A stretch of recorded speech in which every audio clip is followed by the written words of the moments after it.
sebelum kita masuk dalam acara tentang pro kontra persembahan persepuluhan ini, mari kita berdoa. Bapa di surga, terima kasih bahwa malam ini kami bisa berkumpul kembali di tempat ini untuk belajar firman Tuhan berkenaan dengan pro kontra penghapusan persembahan persepuluhan pada zaman perjanjian baru. Kami mohon supaya Engkau hadir, tolong kumpulkan semua orang yang dalam perjalanan, dan ampuni sucikan kami semua dari segala dosa. Pimpin kami dengan roh-Mu dalam sepanjang pelajaran, bahkan juga dengan acara tanya jawabnya. Dan tolong kami mudah menyampaikan, berikan kekuatan jasmani, pikiran, dan juga suara. Berikan pengurapan, berikan kata-kata, berikan apapun yang Dia butuhkan supaya firman bisa sampaikan dengan baik, dengan benar, dan dengan sejelas-jelasnya. Lengkapi bungkus dengan kuasa dan pekerjaan roh-Mu supaya jangan semuanya keluar dan kembali sia-sia, tapi tertanam, tumbuh, berbuah dalam kehidupan kami untuk kemuliaan Tuhan. Dan Tuhan, tolong kami semua dalam mendengar, berikan kami hati yang terbuka, berikan kami konsentrasi yang baik dari awal sampai akhir, berikan terang supaya kami bisa mengerti, berikan ketundukan supaya setelah kami mengerti, kami percaya, juga tunduk pada kebenaran firman, dan semua kami bisa menjadi pelaku penanggap firman, bahkan kalau boleh pemberita firman. Kami titipkan juga acara tanya jawab nanti tentang Tuhan. Bimbing jemaat dalam bertanya dan juga hamba mudah menjawab dan berkati, supaya acara tanya jawab itu bisa menambahkan apapun yang masih kurang, meluruskan yang salah mengerti, memperjelas apa yang kabur dan sebagainya. Kami sadar setan pasti bekerja. Kami mohon Kau kuatkan semua menghadapi godaan dan serangannya dalam bentuk apapun. Dan juga kami titipkan listrik dan semua peralatan yang kami pakai. Tolong Tuhan jaga supaya semuanya berjalan baik dalam sepanjang acara ini. Terima kasih Bapa, dalam nama Yesus kami berdoa. Amin.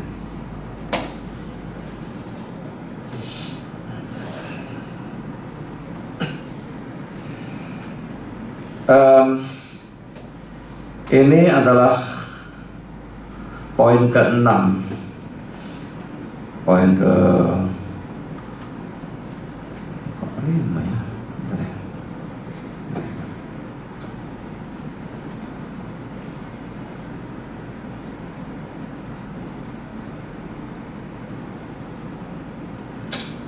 Ya biarlah, nanti saya cek lagi nomornya benar apa enggak. Poin ke sesinya ke-6, poin ke-5 coba nanti saya lihat. Poin ke-5, dan kita sekarang sudah menyelesaikan tentang pro kontra berkenaan dengan hukum Taurat itu masih berlaku atau tidak pada zaman PP. Sekarang kita betul-betul kembali pada topik tentang persembahan persepuluhan. Dan yang saya berikan ini adalah argumentasi dari orang yang kontra, yang mengatakan kalau Maleakhi 3 ayat 10 yang biasanya digunakan oleh banyak orang yang pro persembahan persepuluhan, kalau itu masih berlaku pada zaman PB, maka dia berkata semua orang Kristen yang memberikan persembahan persepuluhan harus menjadi kaya. Saya pikir komentar ini goblok ya. Penafsiran apa yang diberikan oleh BSD 1 ini ya? Coba kita baca Maleakhi 3 10-11 ya. Bawalah seluruh persembahan persepuluhan itu ke dalam rumah perbendaharaan supaya ada persediaan makanan di rumahku, dan ujilah aku, firman Tuhan semesta alam, apakah aku tidak membukakan bagimu tingkap-tingkap langit dan mencurahkan berkat kepadamu sampai berkelimpahan. Aku akan menghardik bagimu belalang pelahap, supaya jangan dihabisinya hasil tanahmu, dan supaya jangan pohon anggur di padang tidak berbuah bagimu, firman Tuhan semesta alam. Jadi memang saudara, kalau orang-orang yang mengajarkan teologi kemakmuran, maka jelas ayat ini dipakai oleh mereka ya, untuk mengatakan berilah persembahan persepuluhan, Tuhan janji buka tingkap di langit dan sebagainya, berkat sampai berkelimpahan, jadi berarti kamu pasti jadi kaya. Itu memang sebagai suatu penipuan untuk mendorong jemaat memberi dengan iming-iming mereka bakal menjadi kaya. Tapi bahwa Russell Kelly yang ini orang apa sekali Baptis ya? Baptis. Nah ya, Russell Kelly ini orang Baptis bisa ngomong seperti begini, saya tidak habis pikir. Ini kata-kata Russell Kelly. Jika Maliaki 3:10 sungguh-sungguh bekerja untuk orang-orang Kristen perjanjian baru, jutaan orang-orang Kristen yang miskin yang memberi persembahan persepuluhan akan sudah lolos dari kemiskinan dan akan sudah menjadi grup orang-orang terkaya dalam dunia, dan bukannya tetap menjadi grup orang-orang termiskin.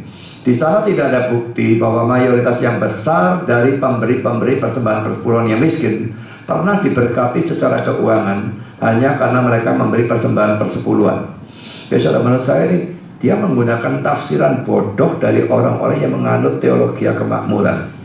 Nah saudara, ada beberapa hal yang harus diperhatikan berkenaan dengan janji berkat jasmani berkelimpahan dalam perjanjian lama.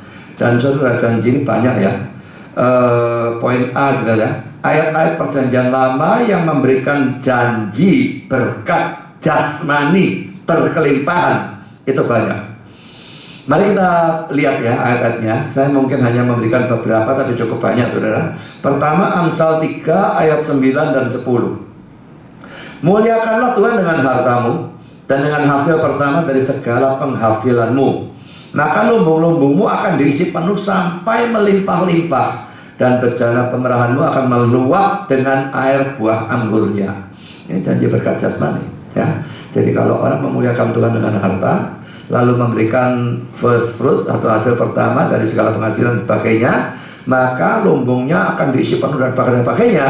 Nah, apakah ayat ini juga harus diartikan orang-orang yang memuliakan Tuhan dengan hartanya harus menjadi kaya? Kita memang juga tidak melihat itu dalam zaman PB sudah ya.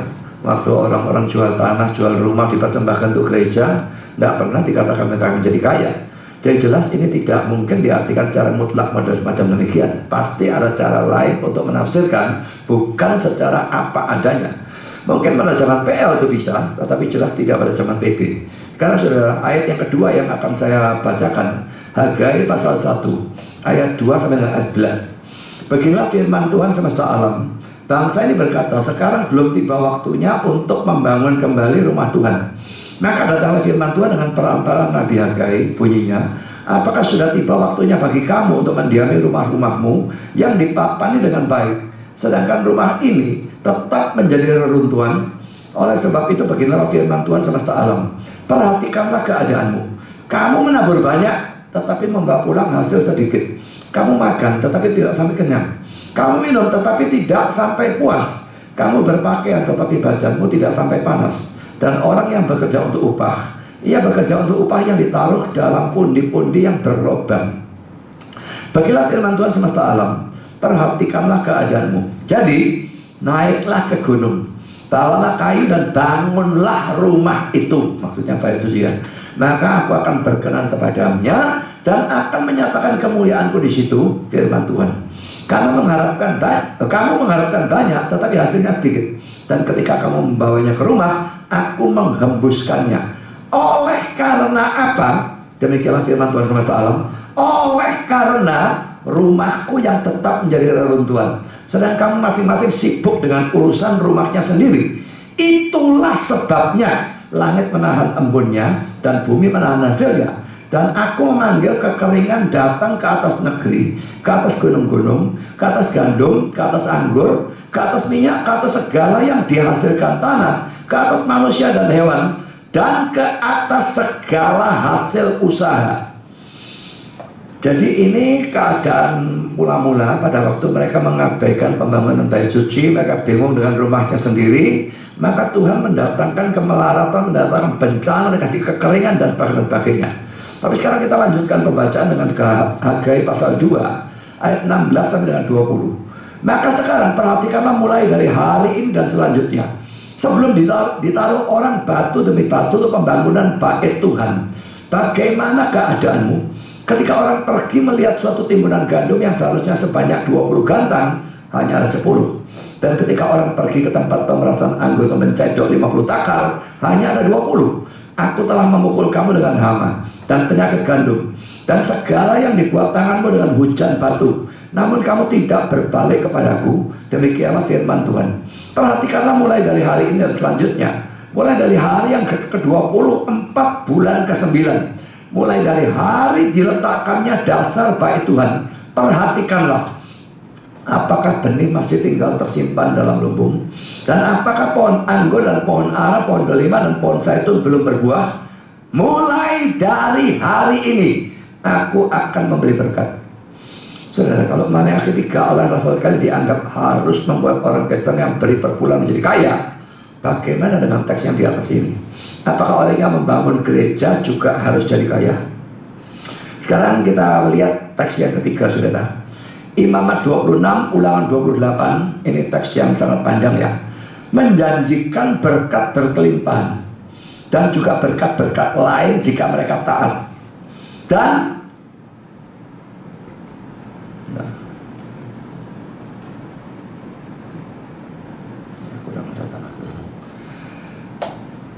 menjanjikan berkat berkelimpahan plus berkat-berkat lain jika mereka taat.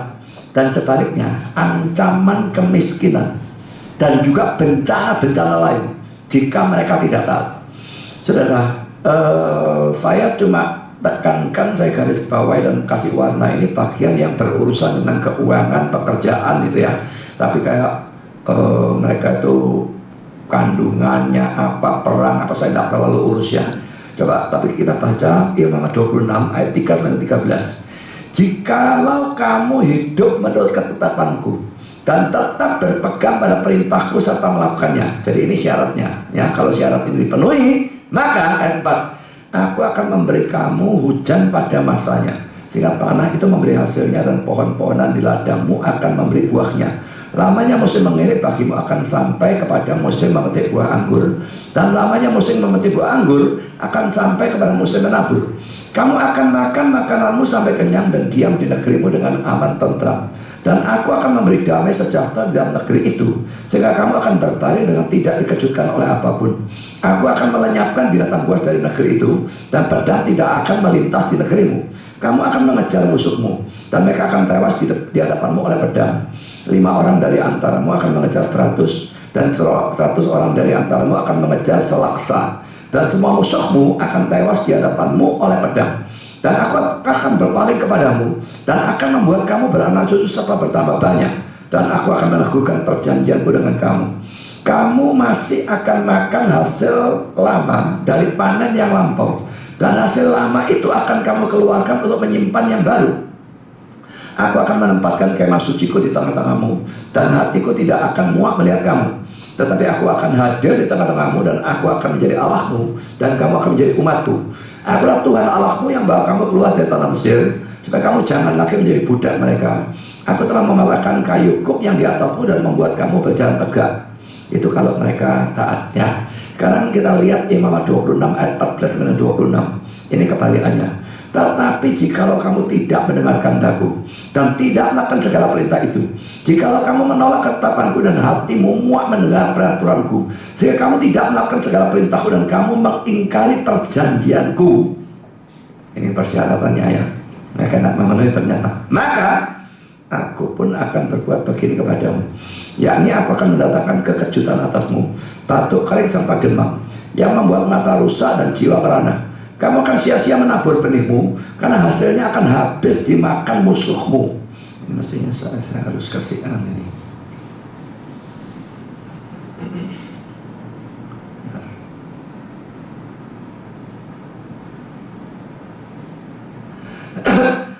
Aku sendiri akan menentang kamu sehingga kamu akan dikalahkan oleh musuhmu, dan mereka yang membenci kamu akan menguasai kamu dan kamu akan lari. Sungguh pun tidak ada orang mengejar kamu.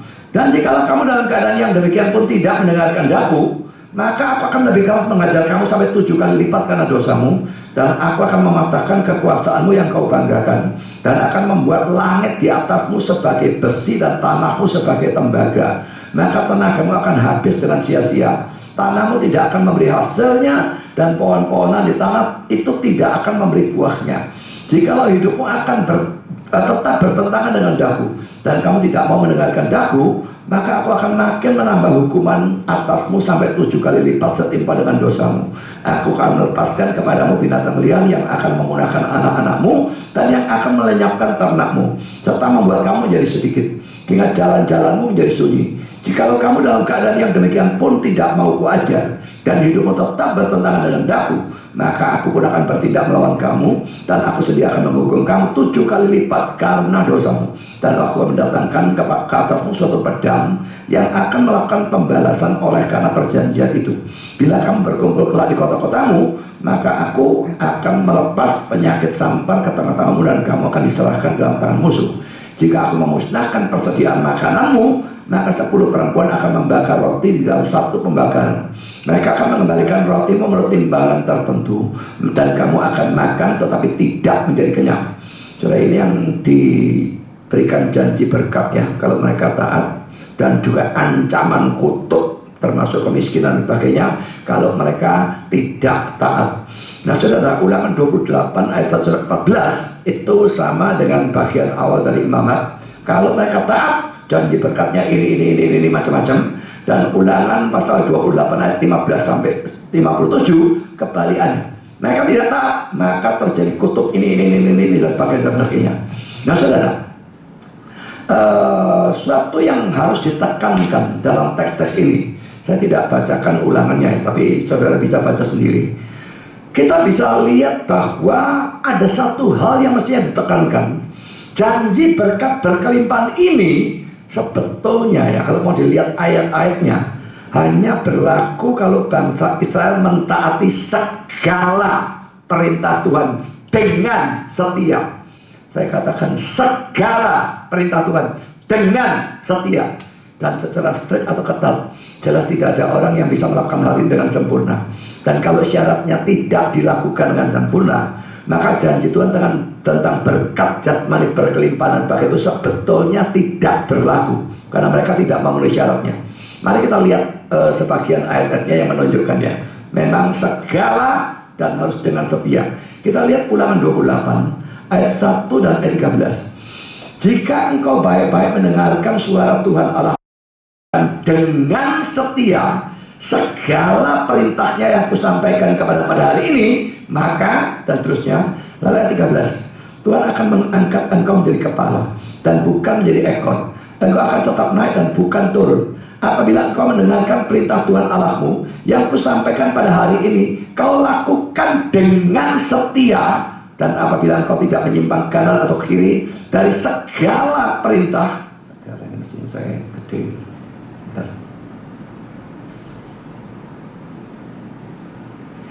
Yang kuberikan kepadamu pada hari ini dengan mengikuti Allah lain dan beribadah kepadanya. Lalu kita lihat Ulangan 28 ayat yang ke-15. Tetapi jika engkau tidak mendengarkan suara Tuhan Allahmu dan tidak melakukan dengan setia segala perintah dan ketetapannya yang kusampaikan kepada hari ini, maka segala kutuk ini akan datang kepadamu dan mencapai engkau.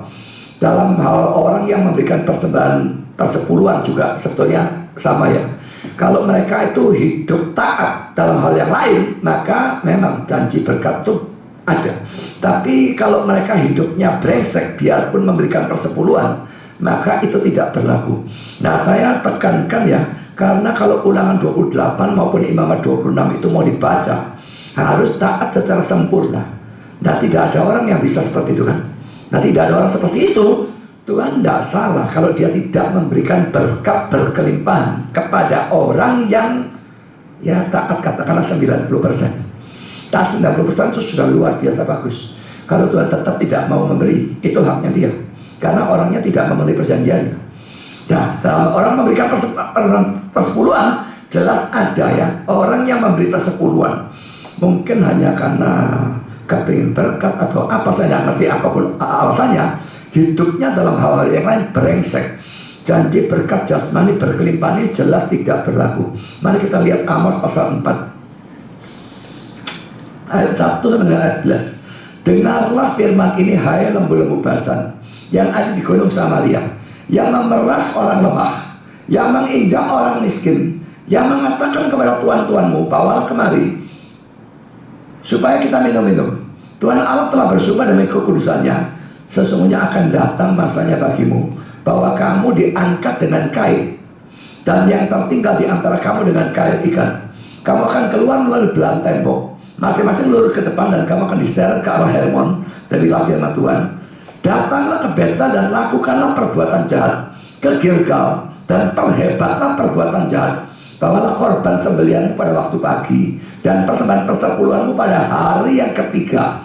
Bakarlah korban syukur dan roti yang beragi, dan maklumkanlah persembahan sukarela. Siarkanlah itu, sebab bukankah yang demikian kamu sukai, hai orang Israel? Demikianlah firman Tuhan Allah. Jelas omongan ini omongan apa ya, kayak ngejek, ironis ya, kayak bahasa ironi ya. Sekalipun aku ini telah memberi kepadamu gigi yang tidak disentuh makanan di segala kotamu, dan kekurangan roti di segala tempat kediamanmu, namun kamu tidak berbalik kepadaku. Demikianlah firman Tuhan. Aku pun telah menahan hujan daripadamu. Ya, hujannya ditahan. Tadi janji kasih hujan berkat, ini tidak ada. Karena apa? Beri persepuluhan, tapi hidupnya tidak karu-karuan. Ketika 3 bulan lagi sebelum panen, aku menurunkan hujan ke atas kota yang satu, dan tidak menurunkan hujan ke atas kota yang lain. Ladang yang satu kehujanan, dan ladang yang tidak kena hujan menjadi kering. Penduduk 2-3 kota pergi terhuyung-huyung ke satu kota untuk minum air, tetapi mereka tidak menjadi puas. Namun kamu tidak berbalik padaku. Demikian firman Tuhan. Aku telah memukul kamu dengan hama dan penyakit gandum, telah melahirkan taman-tamanmu dan kebun-kebun anggurmu, pohon-pohon ara dan pohon-pohon zaitunmu dimakan habis oleh belalang. Namun kamu tidak berbalik kepadaku. Demikian firman Tuhan. Aku telah melepas penyakit sampar ke antaramu seperti pada orang Mesir. Aku telah membunuh terunamu dengan pedang pada waktu kudamu dijarah.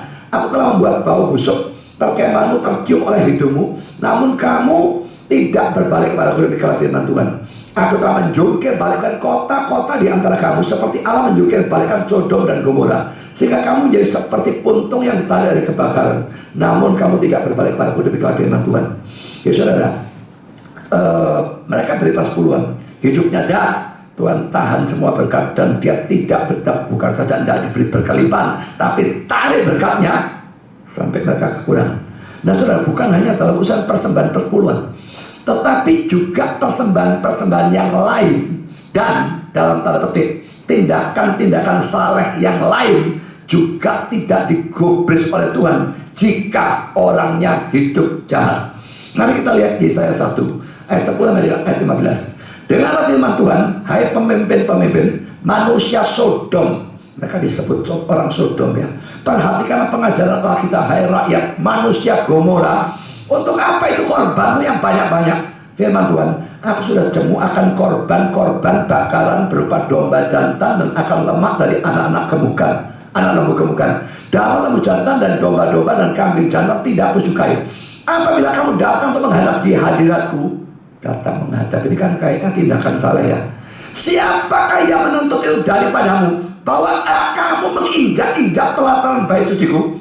Jangan lagi membawa persembahanmu yang tidak sungguh, sebab baunya adalah kejijikan bagiku.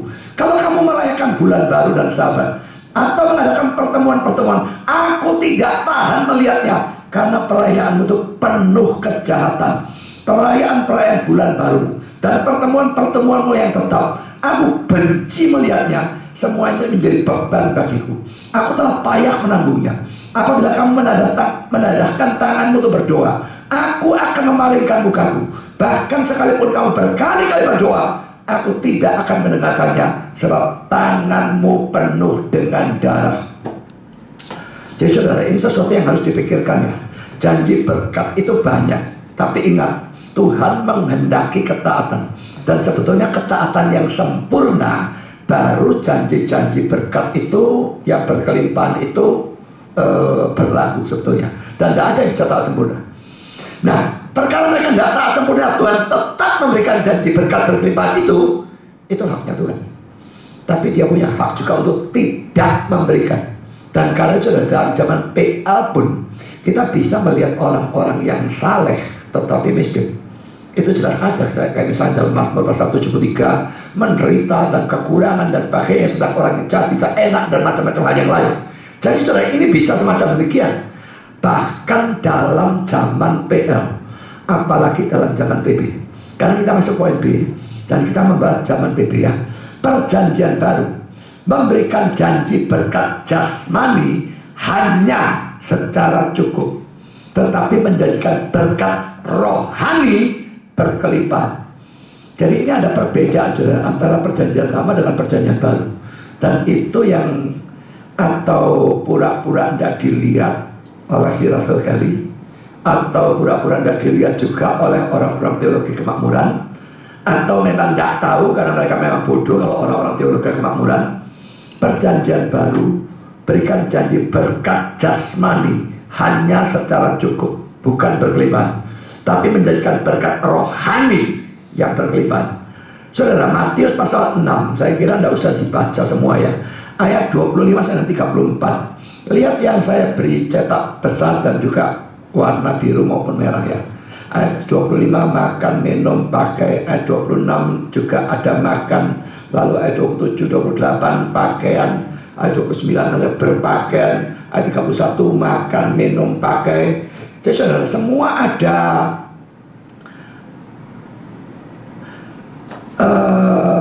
makanan, minuman, pakaian, itu konteksnya. Sekarang kita lihat ayat 32 ya. Semua itu, ini mestinya saya garis juga nih. Semua itu, kalau dilihat konteksnya makanan, minuman, pakaian, maka semua itu mestinya yang menunjuk pada makanan, minuman, pakaiannya, kebutuhan pokok itu ya. Dicari bangsa-bangsa yang tidak mengenal Allah. Akan tetapi Bapakmu yang di surga tahu bahwa kamu memerlukan semuanya itu. Tetapi carilah dahulu kerajaan Allah dan kebenarannya, maka semuanya itu akan ditambahkan kepadamu. Sebab itu janganlah kamu khawatir akan hari besok, karena hari besok mempunyai kesusahannya sendiri. Kesusahan sehari cukuplah untuk sehari. Jadi saudara, yang dijanjikan ini apa? Apakah berkat berkelimpahan sampai jadi kaya, harus naik Mercy, naik kapal terbang dan sebagainya? Tidak. Janji di sini hanya untuk makanan, minuman, pakaian, merupakan wakil dari semua kebutuhan pokok kita. Saya percaya sudah tempat berteduh itu juga termasuk ya. Kalau misalnya sekolah, anaknya sekolah ya pasti yang termasuk itu ya. Masa orangnya tidak sekolahkan anak. Tapi jadi makanan, minuman, pakaian tidak bisa huruf ya. Ini cuma wakil dari berkat-berkat jasmani. Tapi sudah dijanjikan ini berkat jasmani yang betul-betul kebutuhan, bukan yang kemewahan, yang lux, yang mewah dan sama sekali tidak. Jadi konteksnya jelas menunjukkan makanan dan pakaian, kebutuhan pokok. Sekarang kita lihat Matius 6 ayat 11. Pada waktu Yesus mengajar doa Bapa kami, berikanlah kami pada hari ini makanan kami yang secukupnya. Ini terjemahan kita. Dalam terjemahan Inggris, give us this day our daily bread. Berikanlah kepada kami pada hari ini roti harian kami. Dia tidak minta roti untuk sepanjang abad atau sepanjang milenium. Dia minta roti harian kami. Itu diajar untuk berdoa, meminta semacam demikian. Berdoa bukan minta secara serakah. Lalu kita lihat 1 Timotius 6 ayat 6 dan 8. Memang ibadah, ini terjemahan kita agak salah ya. Ibadah itu kalau disertai rasa cukup memberi keuntungan besar. Sebab kita tidak membawa sesuatu apa ke dalam dunia, dan kita pun tidak dapat membawa apa-apa keluar. Asal ada makanan pakaian, cukuplah. Nah, dalam terjemahan King James saya terjemahkan langsung. Tetapi kesalehan, bukan ibadah ya, kesalehan, godliness, dengan kepuasan. Terjemahan Indonesia rasa cukup. Ini kepuasan sebetulnya beda ya. Puas dan merasa cukup itu tidak sama sebetulnya. Adalah keuntungan yang besar. Karena kita tidak membawa apa-apa ke dalam dunia ini, dan adalah pasti kita tidak bisa bawa apa-apa keluar. Dan jika mempunyai makanan dan pakaian, hendaklah kita puas dengan itu. Jadi Paulus mengajar, kamu punya makanan, punya pakaian, maksudnya jelas punya kebutuhan pokok. Ya, tidak punya kemewahan, tidak masalah, punya kebutuhan pokok, kamu harus puas dengan itu. Jadi sudah jelas ini bahwa kalau memang dalam perjanjian baru ada janji berkat jasmani berkelimpahan, lah kok Anda disuruh puas hanya dengan makanan, pakaian, hanya dengan kebutuhan pokok? Itu menurut saya tidak masuk akal. Mari kita lihat lagi teks yang lain. 2 Korintus 8 ayat 1 sampai dengan ayat 9. Saudara-saudara, kami tidak memberitahukan kepada kamu tentang kasih karunia yang dianugerahkan kepada jemaat-jemaat di Makedonia. Selagi dicobai dengan berat dalam berbagai penderitaan, sukacita mereka meluap, dan meskipun mereka sangat miskin, ini miskin jasmani, ya, namun mereka kaya, ini kayanya rohani, ya, karena dikatakan mereka kaya dalam kemurahan. Aku bersaksi bahwa mereka telah memberikan menurut kemampuan mereka, bahkan melampaui kemampuan mereka. Dengan kerelaan sendiri mereka meminta dan mendesak kepada kami supaya mereka juga beroleh kasih karunia untuk mengambil bagian dalam pelayanan kepada orang-orang kudus. Mereka memberikan lebih banyak daripada yang kami harapkan. Mereka memberikan diri mereka pertama-tama kepada Allah, kemudian oleh karena kehendak Allah juga kepada kami. Sebab itu kami mendesak pada Titus supaya ia mengunjungi kamu dan menyelesaikan pelayanan kasih itu sebagaimana ia telah memulainya.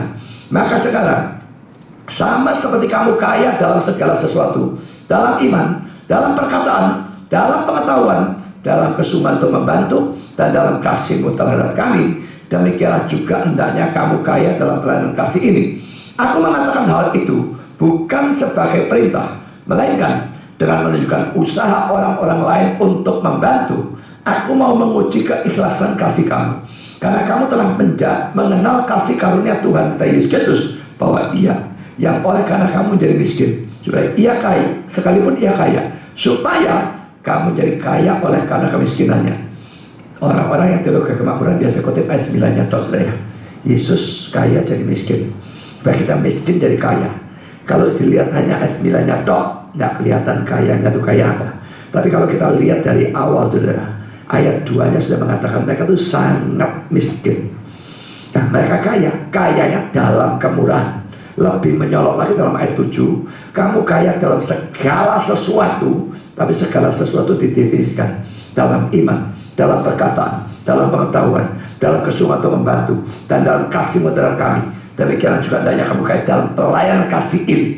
Semua hal rohani, tidak ada satupun yang hal sekuler atau jasmani. Jadi saudara, Yesus kaya menjadi miskin, ya. Supaya kita miskin menjadi kaya, ya. Tapi kaya apa? Kaya secara rohani, bukan kaya secara jasmani.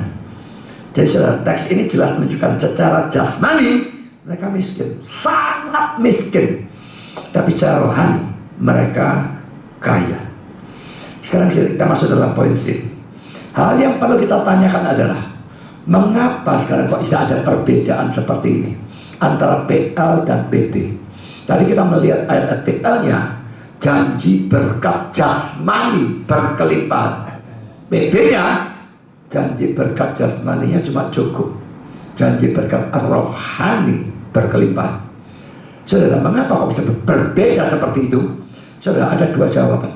Pertama, karena dalam zaman perjanjian baru, salib Kristus sudah terjadi. Jadi zaman PP batasnya memang salib Kristus, ya, sudah terjadi. Sedangkan dalam zaman PL itu belum terjadi. Pada zaman PP, karena salib yang merupakan puncak perwujudan atau puncak pernyataan dari kasih Allah pada kita sudah terjadi, maka sekalipun kita itu tidak kaya, tidak diberi berkat jasmani berkelimpahan, kita tetap bisa yakin bahwa Allah itu mengasihi kita karena adanya salib itu. Tapi dalam zaman PL, salibnya tidak ada. Kalau tidak ada berkat jasmani berkelimpahan, agak sukar bagi seseorang untuk bisa percaya bahwa Allah mengasihi dia, karena pada satu salibnya belum ada. Karena itulah, untuk menunjukkan kasihnya pada orang-orang beriman dalam PL, maka pada saat itu Allah memberikan banyak janji berkat jasmani yang berkelimpahan. Saudara, sebagai catatannya, perlu saudara ketahui bahwa ini adalah ajaran dari John Calvin yang hidup pada abad yang ke-16. Mengapa saya sebutkan ini? Untuk menunjukkan ini bukan suatu teologi yang dibuat-buat hanya untuk mengcounter teologi kemakmuran.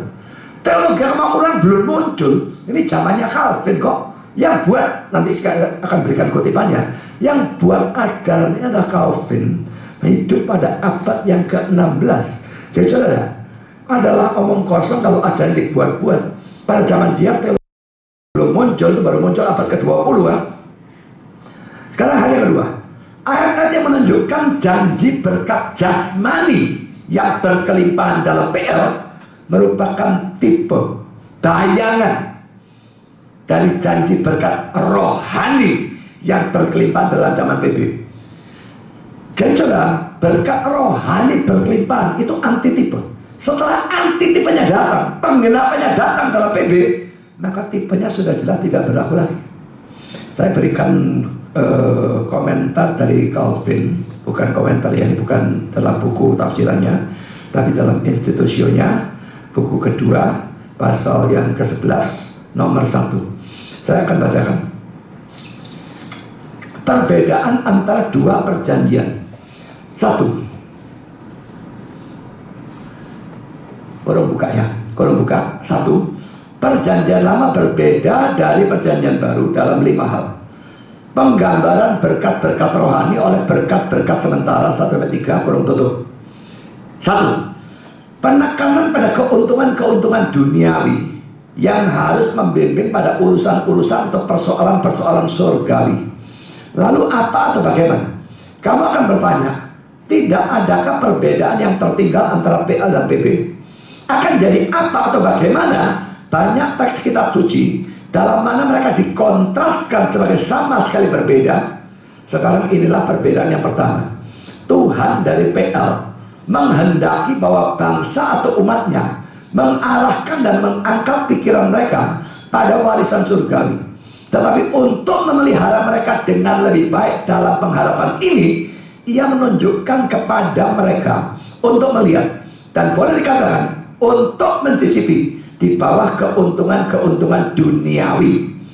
Tapi sekarang bahwa Injil telah menyatakan dengan lebih jelas kasih karunia dan kehidupan yang akan datang, Tuhan membimbing pikiran kita untuk merenungkan hal itu secara langsung dengan mengesampingkan cara melatih yang lebih rendah yang ia gunakan dengan bangsa Israel. Saya kira di sini mestinya huruf besar.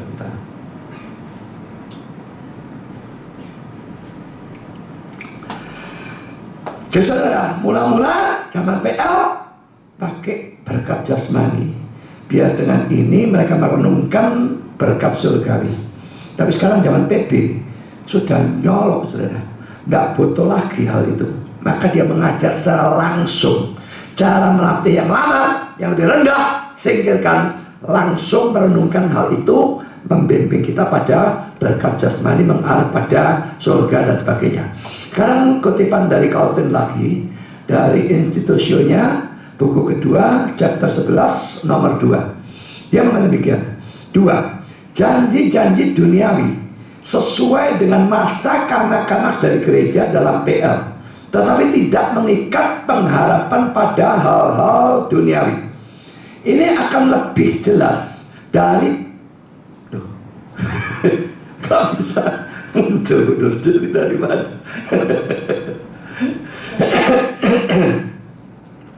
Saya ulang ya. Janji-janji duniawi sesuai dengan masa kanak-kanak dari gereja dalam PL, tetapi tidak mengikat pengharapan pada hal-hal duniawi. Ini akan lebih jelas dari perbandingan yang Paulus buat dalam surat Galatia. Ia membandingkan bangsa Yahudi dengan seorang pewaris yang masih kanak-kanak, yang karena belum cocok untuk mengurus dirinya sendiri, di bawah pengawasan seorang penjaga atau guru, pada penjagaan siapa ia telah dipercayakan.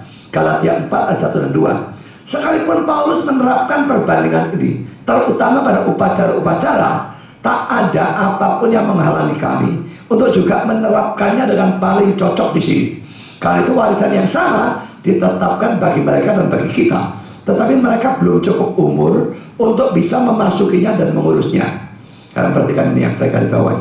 Gereja yang sama ada di antara mereka, tetapi masih dalam masa kanak-kanak. Karena itu, dengan menjaga mereka di bawah penjagaan ini, Tuhan memberi bukan janji-janji rohani tanpa hiasan dan terbuka, tetapi janji-janji yang membayangkan lebih dulu. Membayangkan lebih dulu itu foreshadow, ya, bukan membayangkan dalam arti imagine ya, tapi foreshadow, digambarkan itu, dipasih bayangannya tipe, tapi lebih dulu ya, sampai tingkat tertentu dengan atau oleh janji-janji duniawi. Karena itu, pada waktu ia mengadopsi Abraham, Ishak, Yakub dan keturunan mereka ke dalam pengharapan kekekalan, ia menjanjikan mereka tanah Kanaan sebagai suatu warisan. Itu bukanlah tujuan akhir dari pengharapan mereka, tetapi harus melatih dan meneguhkan mereka pada waktu mereka merenungkannya dalam pengharapan tentang warisan mereka yang sebenarnya, suatu warisan yang belum dinyatakan kepada mereka. Jadi sudah bicara janji tentang tanah Kanaan itu pun, itu memang jelas dianggap sebagai suatu tipe ya, tipe dari surga. Jadi mereka dijanjikan tanah Kanaan bukan supaya pikiran mereka berakhir di sana, tapi melalui itu mereka merenungkan surga. Tapi kalau kita tidak dijanjikan model semacam demikian. Kenapa sudah ada perbedaan PL dan PB? Dalam PL, gerejanya itu gereja yang kanak-kanak. Yang sekarang gerejanya yang sudah dewasa. Dan ini menggunakan Galatia 4 ayat 1 dan 2. Yang dimaksud ialah, selama seorang ahli waris belum akil balik, sedikit pun ia tidak berbeda dengan seorang hamba. Sungguh pun ia adalah Tuhan dari segala sesuatu, tetapi ia berada di bawah perwalian dan pengawasan sampai pada saat yang telah ditentukan oleh Bapaknya. Sekarang sudah saya lanjutkan dengan kutipan dari Calvin.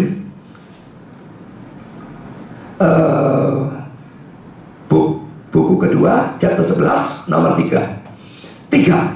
Pemberian jasmani dan hukuman jasmani. Jadi pemberian itu berkat jasmani, hukuman jasmani sebagai tipe-tipe. Tetapi karena Tuhan dalam memberikan kesaksian tentang kebaikannya terhadap orang-orang percaya oleh hal-hal baik sekarang ini, pada waktu itu membayangkan lebih dulu, lagi-lagi membayangkan lebih dulu, foreshadow kebahagiaan rohani dengan tipe-tipe dan simbol-simbol seperti itu. Demikian juga di sisi lain ia memberikan dalam hukuman-hukuman jasmani bukti-bukti dari penghakimannya terhadap orang jahat. Demikianlah sebagaimana pemberian Allah lebih menyolok dalam hal-hal duniawi, demikian juga hukuman-hukumannya. Orang-orang yang tidak mempunyai pengetahuan tanpa mempertimbangkan analogi dan kesesuaian ini, saya menyebutnya seperti itu, antara hukuman-hukuman dan pahala-pahala atau upah-upah, heran pada bisa berubahnya begitu besar dalam diri Allah. PL dan PP kok bisa beda, itu mereka heran ya. Tapi itu dia orang yang tidak ngerti sama dia. Tetapi kita akan dengan mudah membereskan keraguan ini jika kita mengarahkan perhatian kita pada dispensasi dari Allah ini yang telah saya perhatikan. Ia mau bahwa selama waktu di mana ia memberi perjanjiannya kepada bangsa Israel dalam suatu bentuk yang ditutupi atau disembunyikan, kasih karunia dari kebahagiaan yang akan datang dan kekal ditunjukkan dan digambarkan di bawah kebaikan-kebaikan duniawi. Keseriusan beratnya kematian rohani di bawah hukuman-hukuman jasmani. Jadi adalah berkat-berkat jasmani berkelimpahan. Dia cuma gambarkan itu sebagai tipe. Sebetulnya hukuman yang sifatnya jasmani itu juga, ya, itu juga sebagai tipe dari hukuman neraka. Lah berkat jasmani berkelimpahan sebagai berkat-berkat rohani, tipe dari berkat rohani atau berkat surgawi. Ya, jadi saudara, semua itu cuma tipe. Jadi saudara, ini bedanya PL dan PP. Dalam PL kita mempunyai tipenya, dalam PP kita mempunyai anti tipenya. Dan selalu saudara, kalau anti tipenya datang, tipenya harus disingkirkan. Nah, karena janji berkat jasmani berkelimpahan itu tipe dari janji berkat rohani berkelimpahan atau berkat surgawi. Pada waktu janji berkat rohani berkelimpahan itu datang, anti tipenya datang, tergenapi, maka tipenya tidak berlaku. Jadi saudara, jangan menggunakan RPL yang tadi banyak saya bacakan dan klaim, Tuhan, aku sudah taat, Engkau harus berikan janji berkat jasmani berkelimpahan, aku harus jadi kaya. Dan menjadi teologi kemakmuran. Ini teologi kemakmuran bodoh semua, sudah. Tapi Rasul kali mau mengikuti teologi kemakmuran dalam penafsiran. Apakah dia sebagai PIC tidak bisa mengerti hal seperti itu? Saya tidak mengerti bagaimana. Apakah dia sekedar memaksakan argumentasi itu? Bagi saya, kalau memang memaksakan, itu argumentasi yang tidak fair. Sekarang sudah kita masuk dalam poin D. Orang Kristen yang memberikan persembahan persepuluhan akan diberkati. Tapi karena ingat, kalau dalam PL janji berkatnya berkelimpahan, dalam PP sudah tidak kan. Berkatnya cuma dijanjikan cukup. Jadi orang Kristen yang memberikan persembahan persepuluhan akan diberkati sehingga sedikitnya cukup. Nah, bisa saja untuk orang Kristen tertentu Tuhan lalu mau berikan berkelimpahan, itu haknya dia. Tapi tidak semua itu pasti. Ya. Tapi orang Kristen yang tidak memberikan persembahan persepuluhan itu sangat bisa menyebabkan kekurangan atau kemiskinan bagi dirinya sendiri. Dan kalau dia sendiri termasuk, maka otomatis keluarganya terseret semua. Jadi ini sesuatu yang memungkinkan orang yang memberikan persepuluhan, dia akan dicukupi setidaknya. Tapi orang yang tidak memberikan persepuluhan, tahu-tahu dia bisa tidak cukup melarat dan sebagainya, itu sesuatu yang sangat memungkinkan. Jadi ini bukan teologi kemakmuran ya. Saya tidak percaya yang memberi jadi kaya harus jadi kaya, tidak. Bisa kaya, bisa kalau Tuhan mau. Tapi janjinya cuma cukup. Tapi kalau orang tidak memberi, itu sangat memungkinkan dia jadi miskin. Itu memungkinkan. Nanti kita akan tunjukkan mengapa saya percaya itu. Sekarang saya berikan beberapa kutipan ya. R.C. Sproul mengatakan demikian. Salah satu dari realita yang menyedihkan tentang kegagalan untuk memberi persembahan persepuluhan adalah bahwa dalam melakukan demikian kita bukan hanya bersalah tentang merampok Allah. Ini dia merujuk Maliaki 3 ya. Tetapi kita juga merampok diri kita sendiri dari sukacita dari memberi dan dari berkat yang mengikutinya. Jadi ada, kalau kita beri ada berkat, tapi kita tidak memberi, kita tidak dapat juga berkat itu. Saya belum menemui, maksudnya belum pernah ketemu ya, seseorang yang memberi persembahan persepuluhan yang telah menyatakan kepada saya penyesalan karena menjadi seseorang yang memberi persembahan persepuluhan. Sebaliknya, saya mendengar dari mereka bukan suatu penghakiman terhadap mereka yang tidak memberi, tapi sebaliknya suatu belas kasihan terhadap mereka. Jadi orang yang memberi ini, kalau cerita kepada R.C. Sproul, mereka bukan menghakimi, kamu mau memberi yang apa maksudnya, enggak, kasihan mereka tidak memberi, mereka tidak menerima berkatnya. Itu yang dia maksudkan. Sering saya dengar orang-orang yang memberi persembahan persepuluhan berkata, orang-orang yang tidak memberi persembahan persepuluhan tidak tahu apa yang mereka gagal dapatkan. Seharusnya kalau memberi dapat berkat, mereka tidak memberi dapat berkat, mereka tidak tahu tapi mereka gagal dapatkan apa. Merupakan suatu kata klise. Kata klise itu kata-kata yang sangat sering diucapkan ya. Dan suatu kebenaran yang jelas bahwa kamu tidak bisa memberi lebih banyak kepada Allah daripada Allah memberi kepada kamu. Pernyataan itu telah menjadi suatu kata klise karena itu begitu benar. Dalam teks dari Maliaki, kita mendapati sesuatu yang jarang keluar dari bibir Allah. Di sini Allah menantang umatnya untuk menguji dia. Ujilah aku, kata Tuhan semesta alam, jika aku tidak akan membuka jendela-jendela, kalau terjemahan kita tingkap-tingkap ya, tapi kalau bahasa Inggris jendela-jendela surga atau langit untukmu, dan mencurahkan untuk suatu berkat sampai di sana tidak ada lagi kebutuhan. Maliaki 3:10. Apakah kamu sudah menguji Allah? Apakah kamu telah menguji dia untuk melihat jika ia tidak membuka surga itu sendiri dan mengosongkan perbendaharanya sendiri kepada kamu, kamu harus berhenti merampok dia dan lalu menerima dari dia berkat yang ia janjikan. Ini kata-kata Sproul. Sekarang saudara, saya kutip kata-kata Tim LaHaye. Tim LaHaye ini seorang ahli urusan keluarga ya, pernikahan. Saya kutip dari buku yang judulnya aneh, judulnya nyentrik saudara. Saya nyimpang sedikit ya. Judul bukunya How to be Happy Though Married. Aneh ya. Bagaimana untuk menjadi bahagia sekalipun menikah. Berarti implisit kalau menikah itu pada umumnya gak bahagia. Dia mengajarkan bagaimana menjadi bahagia sekalipun menikah. Nah saudara, dalam buku tentang pernikahan dan keluarga, dia membicarakan, dia menyinggung tentang persembahan persepuluhan. Ini kata-kata dia. Tanggung jawab berkenaan dengan keuangan atau pajak.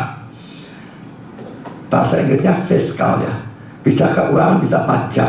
Kalau persepuluhan mau dianggap sebagai pajak ya dianggap pajak, tapi mungkin kata keuangan lebih cocok ya. Sebagai suatu pasangan Kristen, segeralah mulai memastikan berkat Allah kepada keuangan keluargamu sesuai dengan Maliaki 3 ayat 13 dengan memberi dia 1/10 dari penghasilanmu. Kata-kata ini saya agak tidak terlalu senang ya, kayak yang memotivasi orang memberi dengan motivasi yang tidak benar. Tapi yang kata-kata selanjutnya ini yang saya senang. Kamu secara hurufiah, perhatikan, kamu secara hurufiah bisa berhasil mencapai lebih banyak dengan berkat Allah pada pengeluaran atau pembelanjaan dari 90% daripada yang kamu bisa lakukan dengan 100% tanpa berkat Allah. 90% karena apa? Sudah dipotong persepuluhan, sisanya 90%.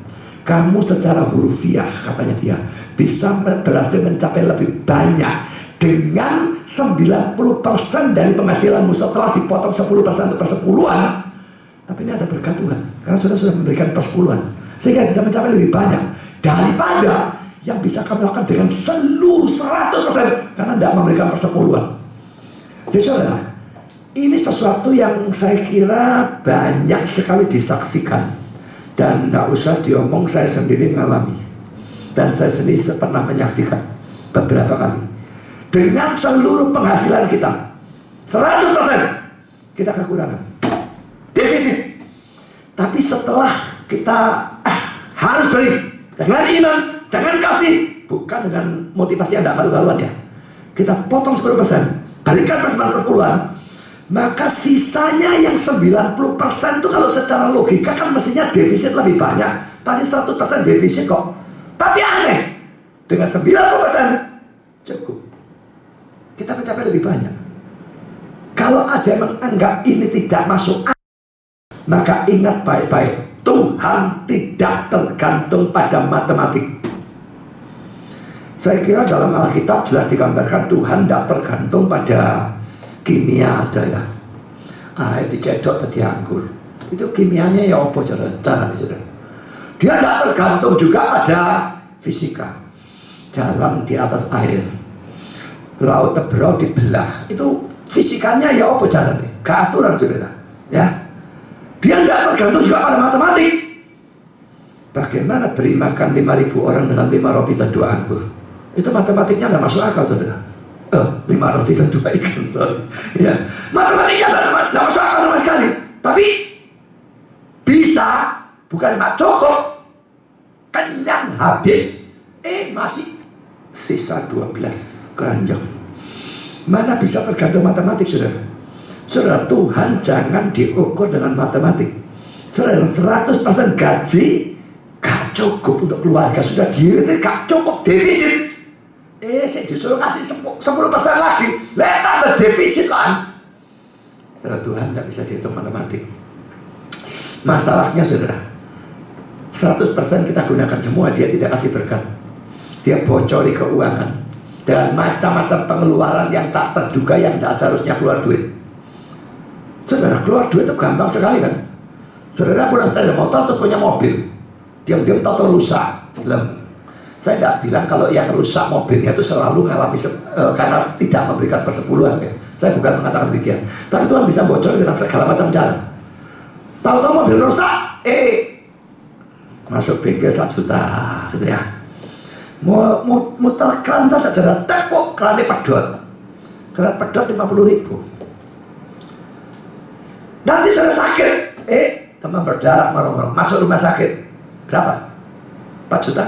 5 juta? Saya tidak ngerti berapa. Lah saudara, kalau bocor model seperti itu 100% defisit saudara. Tapi pada waktu saudara memberikan 10% dengan iman, dengan motivasi yang benar, dengan kasih, Tuhan memberikan berkat dan dia tutup itu kebocoran. Maka 90% malah lebih. Itu sering terjadi. Yang bersaksi kayak begitu itu luar biasa banyak. Jadi kalau tadi Rasul kali mengatakan tidak ada bukti itu ya, memang kalau jadi kaya sih tidak ada. Tapi kalau berkat keuangan, siapa bilang tidak ada? Sebanyak-banyaknya. Apa yang sebetulnya tadi tidak cukup dengan 100% sekarang menjadi cukup hanya dengan 90%. Saya pernah mengalami beberapa kali, sangat sering bahkan. Dan saya yakin banyak orang bisa menyaksikan hal yang sama. Sekarang saya lanjutkan dengan komentar dari Arthur Pink. Maka sekarang di tempat keempat, Allah telah menetapkan tindakan memberikan persembahan-persembahan sebagai suatu ujian iman kita, dan untuk memelihara atau memberi makan iman kita, khususnya orang-orang Kristen muda. Di sini ada seorang muda yang baru saja memulai kewajiban pengaturan rumah tangga. Ia mengaku percaya Allah dengan persoalan atau hal yang sangat besar tentang masa akan datangnya yang kekal. Ya, kekekalan dia percayakan ya. Ia mengaku dengan yakin telah meninggalkan kepentingan kekalnya dalam tangan Allah. Sekarang, beranikah ia mempercaya Allah dengan 1/10 dari penghasilannya untuk 1 tahun? Sahabat-sahabatku, memberi persembahan persepuluhan mengembangkan dalam diri orang-orang Kristen muda roh atau kecondongan mempercayai Allah dalam persoalan-persoalan sementara mereka. Saudara, kalau ada orang yang sebetulnya percaya persembahan persepuluhan itu harus diberikan, cuma dia tidak memberikan itu karena takut. Bisa tidak memberi itu dua macam ya. Bisa tidak memberikan karena takut, bisa tidak memberi karena pelit. Nah, karena pelit ini kebacut, saudara. Bisa memberi tapi tidak mau memberi, tetap karena pelit. Tapi yang kedua ini, dia mau memberi, imannya tidak cukup, saudara. Aku 100% gak cukup, 90% ya. Oh, belah utang apa mau orang lain. Jadi apa? Takut, saudara, tidak memberi. Lah, untuk orang yang seperti ini, saudara, kalau dia memang kata sungguh-sungguh, aneh ya. Untuk masa akan datangnya yang kekal itu dia berani percayakan kepada Tuhan.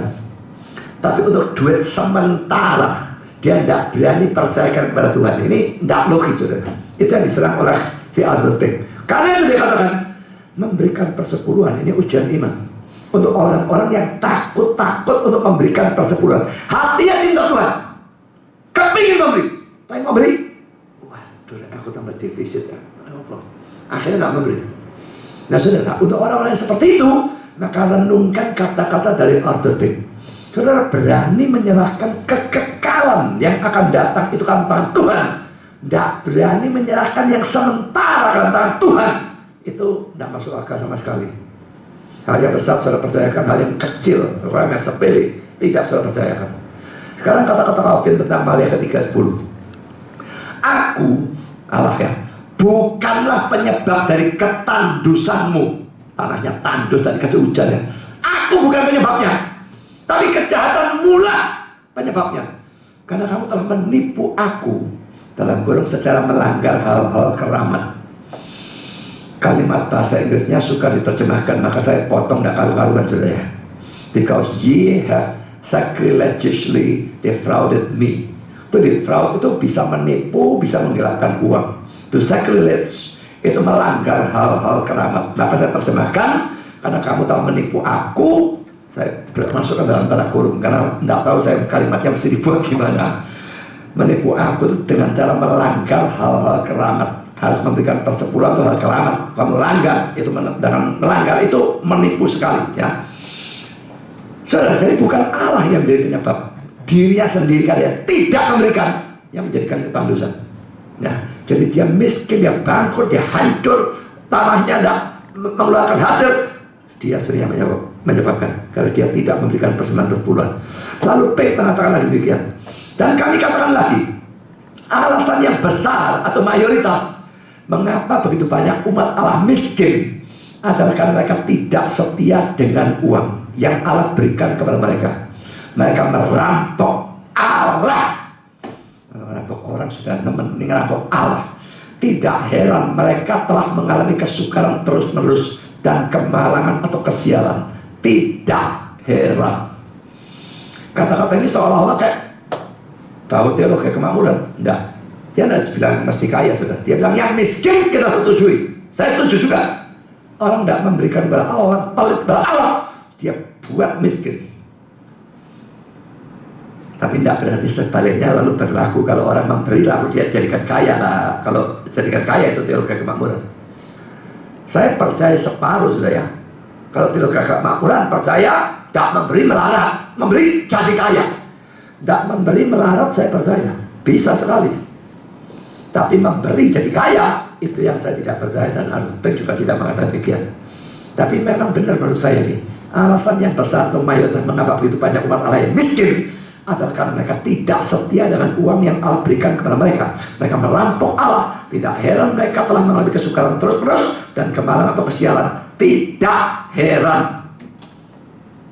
Nah itu yang sekarang tentang Maliaki 3:8 dan sebagainya. Ini panjang ya. Allah menghukum mereka dengan kelaparan dan kekurangan melalui musim yang tidak cocok waktunya. Jadi musimnya gak karu-karuan gitu ya. Mestinya kering, hujan. Mestinya hujan, kering, buyar semua tanaman gitu ya. Atau serangga, belalang khususnya ya, yang memakan habis buah-buah di bumi. Demikianlah Allah telah menghukum mereka untuk pengabaian pembangunan bait suci. Hagai 1 ayat 19.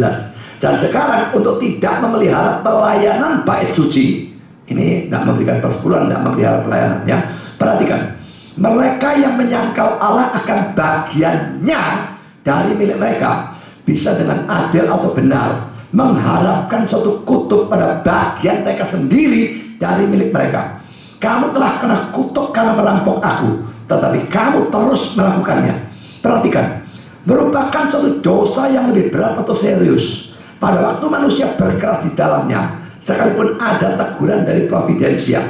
Jadi sikonnya menegur sebetulnya, membuat kita bangkrut semua, gak karu-karuan, itu bukan teguran, tapi manusianya berkeras di dalamnya. Nah, ini sesuatu dosa yang serius ya.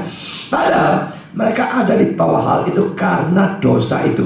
Bahkan kelihatannya, karena Allah telah menghukum mereka dengan kekurangan roti, mereka membuat itu, kekurangan itu, sebagai suatu dalih untuk merampok dia. Sehingga sekarang, karena dijadikan miskin, mereka tidak mampu untuk membawa persembahan persepuluhan dan persembahan mereka, tetapi harus menabung mereka, yang mesti dipersembahkan ditabung, sehingga mereka bisa mempunyai roti untuk keluarga mereka.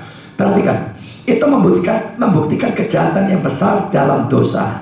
Pada waktu manusia membuat penderitaan-penderitaan itu sebagai alasan atau dalih untuk dosa, padahal penderitaan-penderitaan itu dikirim untuk memisahkan mereka dan dosa-dosa mereka, tentunya untuk membuat mereka bertobat. Malah sebaliknya membuat mereka makin berdosa. Pada waktu mereka hanya mempunyai sedikit, mereka harus sudah melakukan lebih banyak kebaikan dengan yang sedikit itu, dan itu akan sudah merupakan jalan untuk membuatnya lebih banyak. Tetapi adalah buruk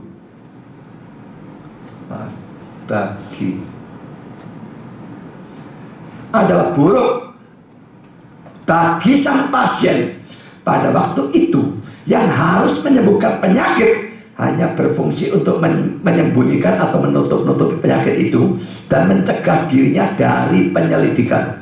Perhatikan, Allah harus dilayani di tempat pertama, dan bagian kita harus disumbangkan atau dikontribusikan untuk mendukung agama di tempat di mana kita hidup. Tentu saja agama itu maksudnya Kristen ya, supaya nama Allah bisa dikuduskan dan kerajaannya bisa datang dan kehendaknya jadi, bahkan sebelum kita menyediakan roti harian kita. Ini pasti diambil dari doa Bapak kami. Karena kepentingan jiwa kita harus diutamakan sebelum kepentingan tubuh kita. Maka hendaklah mereka mempercayai Allah untuk menyediakan untuk mereka dan kebutuhan mereka. Hendaklah Allah pertama dilayani, dan lalu ujilah aku dengannya, kata Tuhan semesta alam.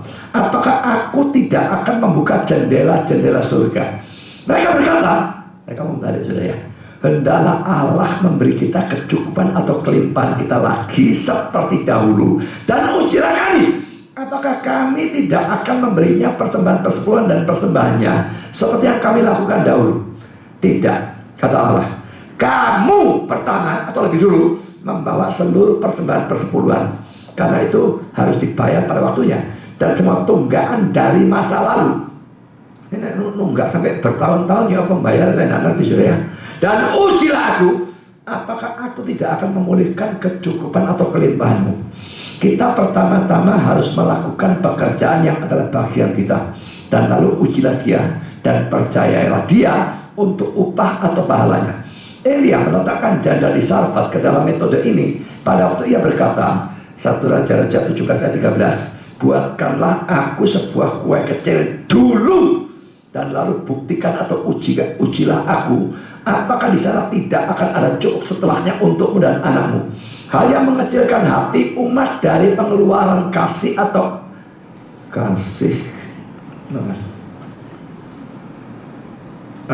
amal atau kemurahan hati. Saya ulang kalimat itu ya. Hal yang mengecilkan hati umat dari pengeluaran kasih atau amal atau kemurahan hati adalah kelemahan iman mereka berkenaan dengan keuntungan dan manfaat dari kasih atau amal atau kemurahan hati. Mereka tidak bisa berpikir bahwa mereka akan mendapatkan keuntungan atau manfaat olehnya. Nah, kira-kira kalau saya tidak setuju ya kalau itu dipikirkan ya. Jadi jangan memberi supaya dapat manfaat kok yang tak beri. Kita memberi dengan kasih, kita memberikan dengan iman. Tapi saudara, Allahnya diberi dulu baru diuji. Jangan kita mau membalik urut-urutan itu ya. Jadi dia berkata, berikan seluruh persembahan persepuluhan dan ujilah aku. Orangnya bilang, loh nanti dulu, kamu kasih aku kelimpahan dulu dan ujilah aku akan beri persepuluhan apa enggak? Enggak bisa, Allahnya tidak mau. Jadi saudara, sama seperti janda dari Sarfat ini saudara, ini antik sekali saudara, nanti kita akan baca. Kita sudah lihat dalam kitab Hagai tadi ya, saya kira tidak usah dibaca ulang ya. Orang-orang itu punya duit, dipakai untuk membangun rumahnya sendiri, tetapi mereka tidak mau menggunakan uang itu untuk mengapa-akan bait suci yang jadi reruntuhan. Rumahnya dibaguskan. Gerejanya gak peduli amat. Dibuat bangkrut sama Tuhan, dibuat kekeringan, dibuat bencana, ada karu-karuan, berantakan semua karena mereka hanya sibuk urusan duit mereka, urusan rumah mereka, dan tidak pedulikan urusan gereja mereka. Hagai 1 ayat 14 tadi sudah kita baca, saya tidak akan ulang. Tapi tadi kata-kata yang ngambil dari doa Bapak kami saudara, perhatikan urut-urutannya ya. Matius 6 ayat 9 dan 11. Karena berdoalah demikian, Bapa kami di surga, dikuduskanlah namamu itu pertama, datanglah kerajaanmu kedua, jadilah kehendakmu di bumi seperti surga itu yang ketiga, berikanlah kepada hari makan yang secukupnya, yang terakhir 4. Jadi dia berkata, makanan ini taruh paling belakang, kuduskan nama Tuhan, kerajaan Tuhan datang, jadi kehendak Tuhan, itu yang diutamakan. Jadi dalam urusan doa Bapak kami, urusan jasmani taruh belakang, ini lebih dulu, maka ini harus diutamakan juga. Coba kita lihat sekarang cerita tentang Elia dengan janda di Sarfat ya. 1 Raja 17 ayat 10-16. Sesudah itu ia bersiap lalu pergi ke Sarfat. Setelah ia sampai ke pintu gerbang kota itu, tampaklah di sana seorang janda sedang mengumpulkan kayu api. Ia berseru pada perempuan itu, katanya, cobalah ambil bagiku sedikit air dalam kendi supaya aku minum. Ini Nabi ngomong kepada orang yang tidak dikenal saudara. Sebetulnya sudah minta minum, sudah mau ngasih, sudah bagus sebetulnya ya. Tapi coba lihat, ketika perempuan itu pergi mengambilnya, ia berseru lagi, cobalah ambil juga bagiku sepotong roti. Kurang ajar ya. Kayak arti ngerok peloh ya. Perempuan itu menjawab, demi Tuhan Allahmu yang hidup. Mungkin dia tahu ini Nabi ya. Sesungguhnya tidak ada roti padaku sedikit pun, kecuali segenggam tepung dalam tempayan dan sedikit minyak dalam buli-buli. Dan sekarang aku sedang mengumpulkan 2-3 potong kayu api, dan aku mau pulang dan mengolahnya bagiku dan bagi anakku. Dan setelah kami makannya, maka kami akan mati. Ini masa kelaparan, tidak hujan atau itu sampai dalam masa berapa waktu itu kan 3,5 tahun, sampai di mana periode saya tidak tahu. Tapi selama kelaparan, tidak punya apa-apa, cuma tinggal genggam tepung dan minyak, mau masak, mau makan, lalu mati. Tapi Elia berkata kepadanya, janganlah takut, pulanglah, buatlah seperti yang kau katakan, maksudnya buat roti, tetapi buatlah lebih dahulu bagiku sepotong roti bundar kecil daripadanya, dan bawalah kepadaku, kemudian barulah kau buat bagimu dan bagi anakmu. Nah, kalau saudara jadi tanda salah-salah tidak disaut batuan, saut sandal, kayak saut sepatu, kayak embus apa saja, itu nabis, kurang ajar. Minta air, wis mau diambil, minta roti, buat aku disik, kau belakangan, karena diri. Tapi jelas Elia sedang menguji dia, dan pasti datang dari Tuhan. Dan dia memberikan janji ayat 14, sebab beginilah firman Tuhan Allah Israel, tepung dalam tempayan itu tidak akan habis, dan minyak dalam buli-buli itu pun tidak akan berkurang, sampai pada waktu Tuhan memberi hujan ke atas muka bumi. Akhirnya dia taat, sudah luar biasa. Tapi pekerjaan Tuhan kalau tidak mungkin dia taat. Lalu pergilah perempuan itu dan berbuat seperti yang dikatakan Elia. Maka perempuan itu dan dia serta anak perempuan itu mendapat makan beberapa waktu lamanya. Tepung dalam tempat itu tidak habis dan minyak dalam buli-buli tidak berkurang seperti firman Tuhan yang diucapkannya dengan perantaraan Elia. Jadi kalau orang ini mengutamakan hamba Tuhan, dia sama seperti mengutamakan Tuhan. Elia diutus oleh Tuhan, dia memberikan kecukupan, dia sama berjuang untuk perkara Tuhan. Jadi saudara, ini bukan urusan mengutamakan hamba Tuhan, tapi mengutamakan Tuhan. Gak peduli makan, tinggal satu kali makan, berikan hamba Tuhannya, dia sama seperti memberikan hamba Tuhannya. Dan ini didahulukan Tuhannya, maka Tuhan akan berkati dia. Dan akhirnya pada waktu dia memang melakukan itu, dicukupi dia terus, dia tidak jadi mati juga. Kalau dia tidak mau, dah akan dewek, mati dia. Ini sebenarnya iman yang luar biasa hebatnya. Coba renungkan kalau saudara ada di tempat dia, mau tidak lakukan?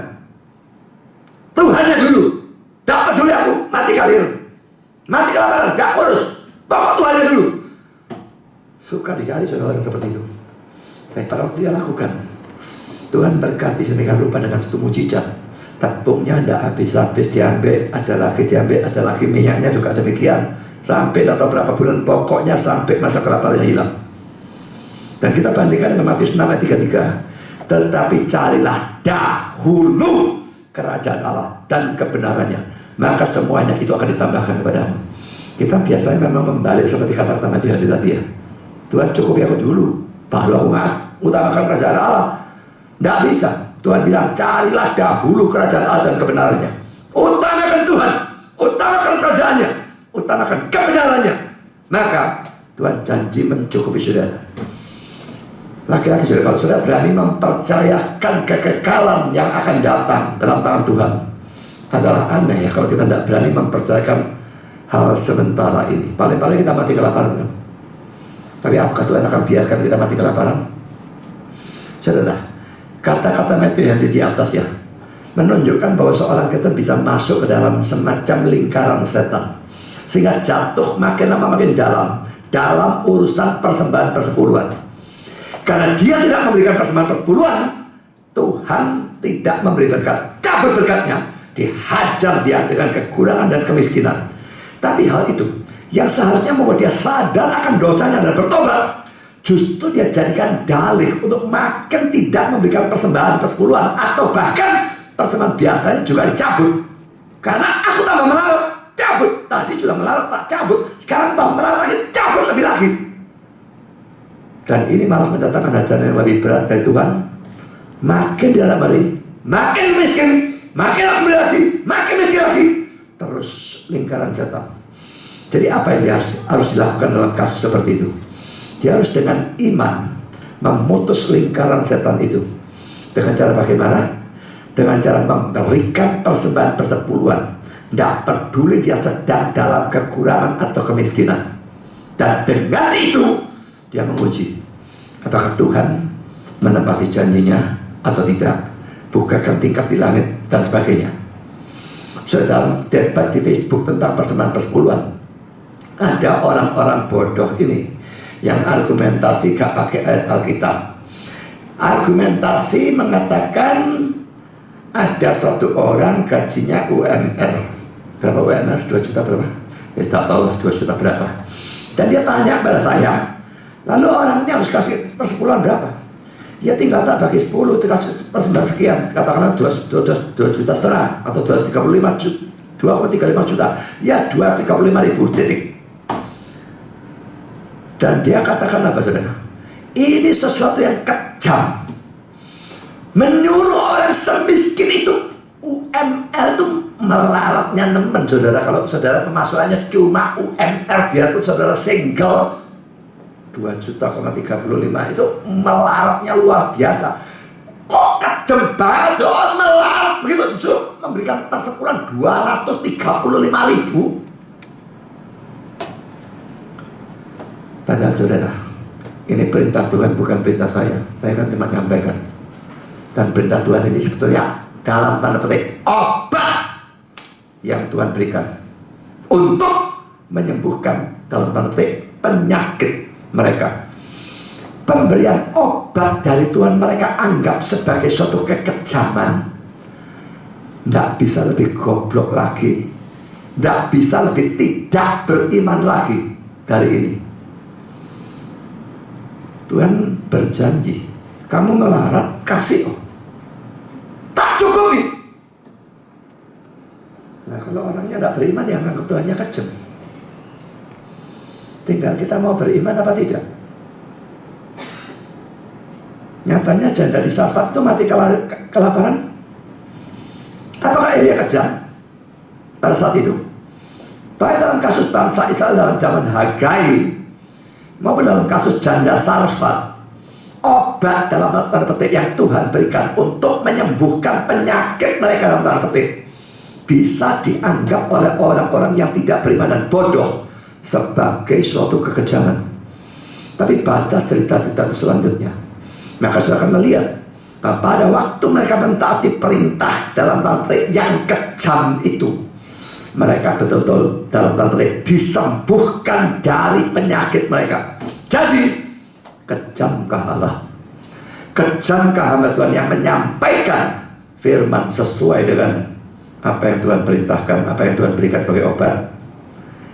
Biarlah seluruh kata-kata yang ada di atas itu menjadi jawaban terhadap argumentasi bodoh mereka.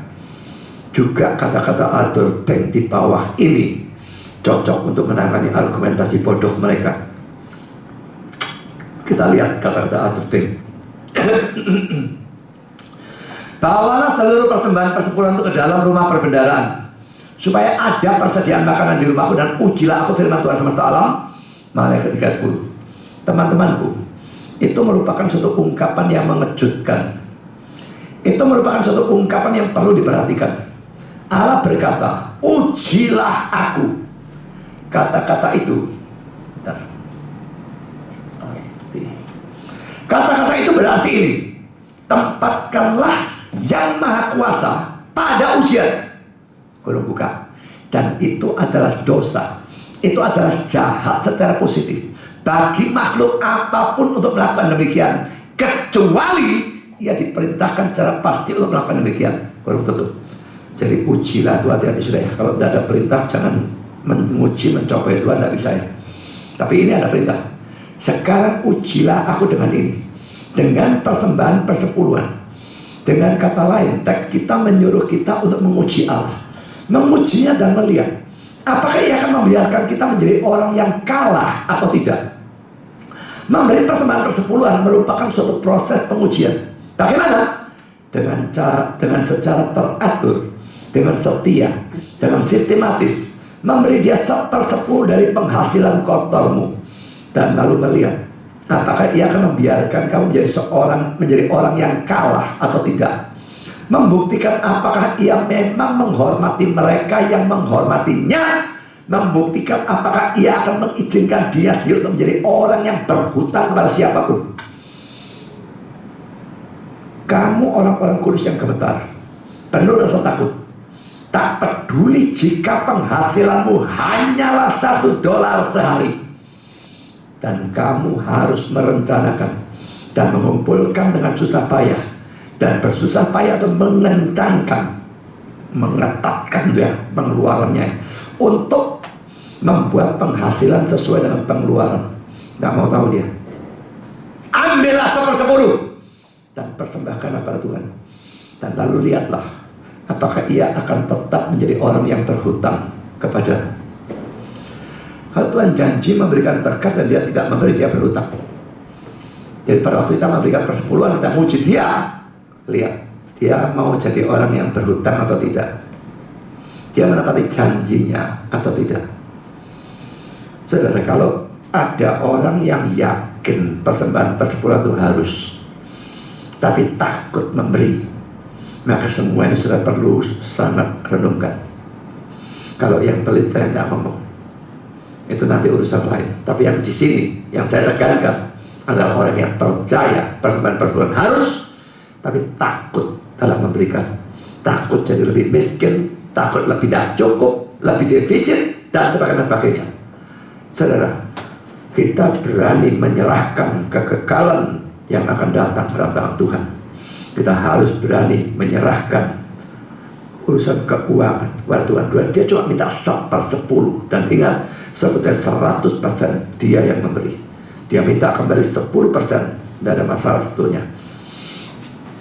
Sekarang sudah ada Bible Exposition Commentary tentang Maleakhi 3 ayat 11 berkata demikian. Mereka sedang merampok diri mereka sendiri. Perhatikan ya, mereka sedang merampok diri mereka sendiri. Maleakhi 3 11. Dalam merampok Allah, bangsa itu sedang tidak menggenapi perjanjian yang telah mereka buat dengan Tuhan. Karena itu Allah tidak bisa memenuhi janjinya dan memberkati mereka. Imamat 26 ayat 3 dan seterusnya. Tuhan akan memerintahkan berkat ke atasmu di dalam lumbungmu dan di dalam segala usahamu. Ia akan memberkati engkau di negeri yang diberikan kepadamu oleh Tuhan Allahmu. Ulangan 28 ayat 8. Serangga-serangga telah menyerang negeri itu, dalam kurung pelahap, belalang pelahap ya, Maleakhi 3:11 kurung tutup. Dan gandum dan buah tidak menjadi matang. Kapanpun kita merampok Allah, kita selalu merampok diri kita sendiri. Jangan kita pulang merampok Allah, kita merampok diri kita sendiri. Kita menghancurkan keuangan kita sendiri. Pertama-tama kita merampok diri kita sendiri dari berkat-berkat rohani yang selalu menyertai ketaatan dan pemberian yang setia. 2 Korintus 9 ayat 6-15. Tetapi lebih lagi, uang yang secara benar adalah milik Allah yang kita tahan untuk diri kita sendiri tidak pernah tinggal bersama kita. Pikirkan saudara, kata-kata ini luar biasa ya. Kalau saudara katakanlah dapat penghasilan 5 juta, waduh 5 juta gak cukup, mesti tak hasil 500.000. Gak bisa kasih, kalau tak tahan. Yang ditahan ini tidak pernah tinggal 500.000 bersama dengan saudara. Itu berakhir dengan pergi ke dokter, bengkel mobil, atau pemungut cukai atau pajak dan sebagainya, pengeluaran yang bocor-bocor.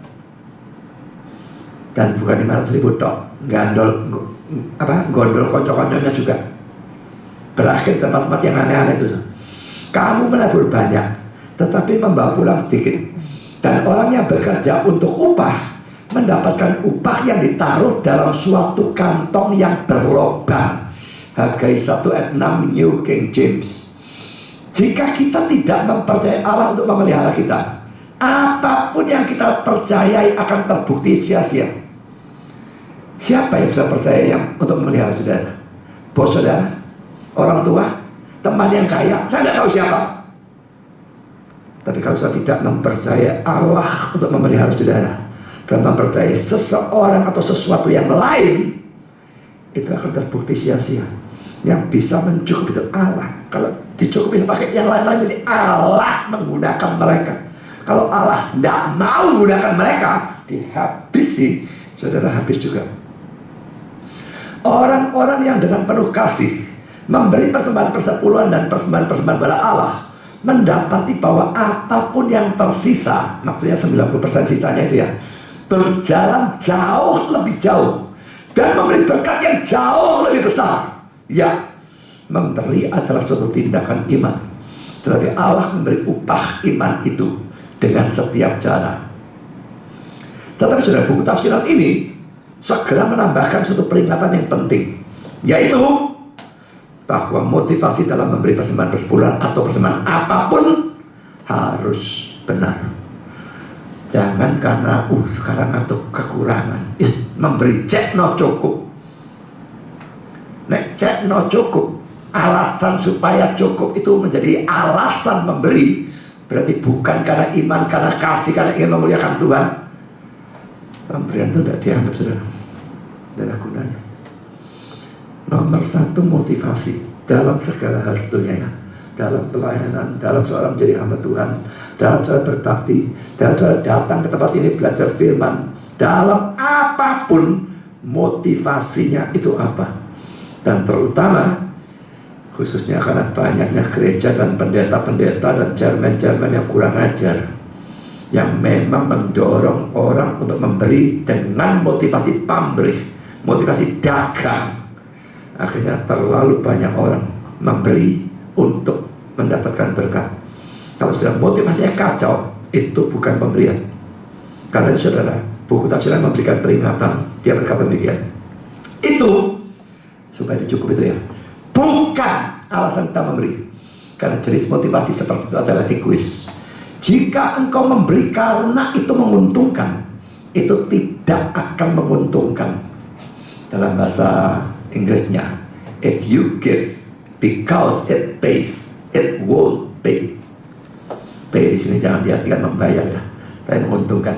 Jika kau memberi karena itu menguntungkan, itu tidak akan menguntungkan. Kata pemilik industri RG, saya datang baca dalam ini, Le Tour, ngerti bahasa Perancis, bahasa apa saya tidak tahu.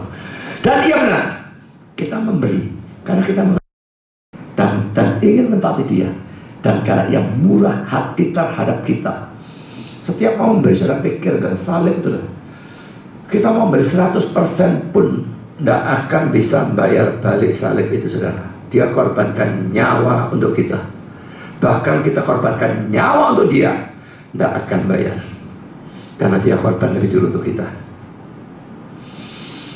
Saudara, ini harus sangat ditekankan dalam gereja-gereja yang atau mengajarkan teologi kemakmuran atau berbau teologi kemakmuran yang secara sengaja memotivasi jemaat untuk memberi supaya dibalas dengan berlipat ganda oleh Tuhan.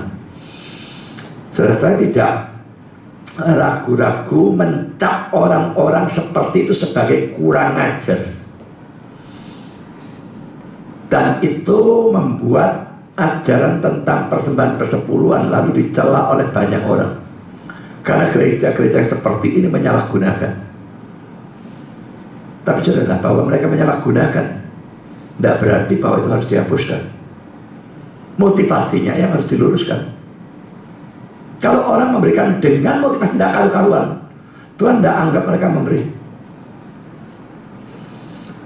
Manusia akan anggap mereka memberi, dan manusia akan senang. Peduli apa motivasinya apa, pokok aku dapat duit kok. Pendetanya senang, tapi Tuhannya tidak akan senang. Sekarang saudara, seorang bernama Peter C. Craigie, lagi-lagi saya tidak tahu gimana baca nama ini, tentang Maleakhi 3:6-9-12 berkata demikian: konsekuensi dari perampokan bangsa itu adalah pengalaman tentang kutuk ilahi. Jika mereka tidak tahu bagaimana untuk memberi, mereka akan menerima makin lama makin kurang atau makin sedikit. Di sana ada suatu janji yang dilekatkan pada pesan atau berita ini, yang secara bersama-sama adalah suatu tantangan dan suatu panggilan pada pertobatan. Ditantang, berani beri, tak cukupi pasti. Dan suatu panggilan, kamu tidak memberi itu merampok. Panggilan untuk bertobat ya. Jika bangsa itu mau memberi, mereka akan menemukan kemurahan hati Allah. Ia akan mengendalikan hama yang menghancurkan hasil atau panen, dan ladang anggur akan mengeluarkan panen yang berlimpah-limpah. Pemberian yang kecil, beri yang pelit-pelit ya, dan iman yang kecil berjalan bersama-sama. Biasanya orang beri sedikit untuk dia ya. Kalau dia memang miskin, tapi janda miskin beri 2 peso itu banyak, saudara, dia punyanya cuma itu. Tapi maksud saya sedikit untuk dia ya. Pemberian yang kecil dan iman yang kecil berjalan bersama-sama. Dan memang yang terdahulu bisa merupakan tanda dari yang belakangan. Mengapa orang beri kecil? Karena imannya kecil, atau mungkin tidak ada. Tetapi sang Nabi membuat jelas sesuatu yang lain. Pemberian yang kecil dan iman yang kecil meletakkan dasar untuk penerimaan yang kecil. Pelit kepada Tuhan, Tuhan juga pelit sama dia, gak dikasih berkat, hancur saudara. Nah, orang-orang yang tidak memberi dengan murah hati diperlengkapi secara buruk untuk menjadi penerima-penerima dari kemurahan hati. Dia ini memberi tidak murah hati, dia diperlengkapi secara buruk, tidak cocok untuk menjadi penerima-penerima dari kemurahan hati. Dia tidak dapat kemurahan hati. Memberi yang pelit, dia dikasih pelit juga. Sama seperti penafsir di atas, penafsir ini juga segera menambahkan suatu peringatan tentang motivasi dalam memberi. Ini kata-kata dia. Hal yang positif yang sang Nabi buat adalah suatu hal yang membutuhkan penanganan yang hati-hati, condong pada kesalah mengertian. Itu adalah bahwa orang yang memberi dengan murah hati pada Allah bisa menerima pemberian yang murah hati dari Allah. Itu tidak bisa dikurangi atau direndahkan. Seperti yang kadang-kadang terjadi pada suatu formula untuk sukses dalam bisnis. Jika kamu memberi sesuatu, kamu bisa pasti atau yakin bahwa keuntunganmu akan naik secara luar biasa tahun demi tahun. Nah, saudara, itu tidak boleh seperti ini. Ini tapi yang ngajar seperti ini banyak, kalau tidak boleh dikatakan mayoritas. Ini yang membuat gereja malah dicela ya. Dan bahkan orang-orang dari Islam dan sebagainya, mereka juga menyerang hal-hal ini. Ini mempermalukan Tuhan, mempermalukan gereja. Makanya kalau saya ditanya orang, bahkan orang kafir, tentang gereja Betani, saya langsung ngomong, saya tidak setuju gereja gendem itu. Orang akan pikir, loh kalau ngomong gitu sama orang kafir tahu. Saya tidak peduli. Tapi saya lebih baik mereka tahu ada perpecahan dalam gereja daripada mereka menganggap semua Kristen mata duitan model seperti itu. Saya tidak mempercayai teologi kemakmuran. Saya anti dan benci dan muak dan jijik dengan teologi kemakmuran. Dan saya tidak percaya kalau orang Kristen memberikan persembahan persepuluhan mereka akan jadi kaya.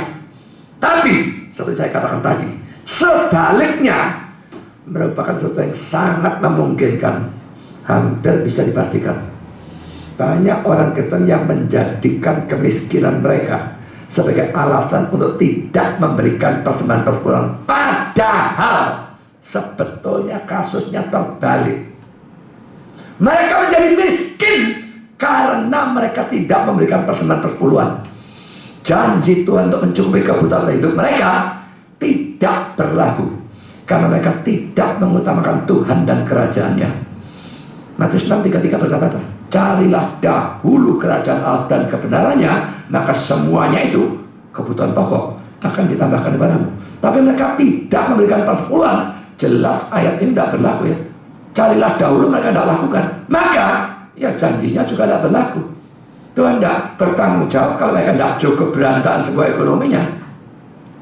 Nah, tapi mungkin ada orang yang tanya, bukan mungkin, pasti ada orang yang tanya, mengapa banyak orang Kristen yang tidak memberi persembahan persepuluhan tetapi tetap kaya dan bahkan bertambah kaya?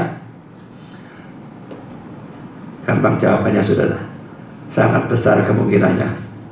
Menurut saya 99,99999% orang itu bukan orang Kristen yang sejati. Dia tidak memberi, bertambah kaya. Berarti Tuhan tidak menghajar dia. Kok aneh ya?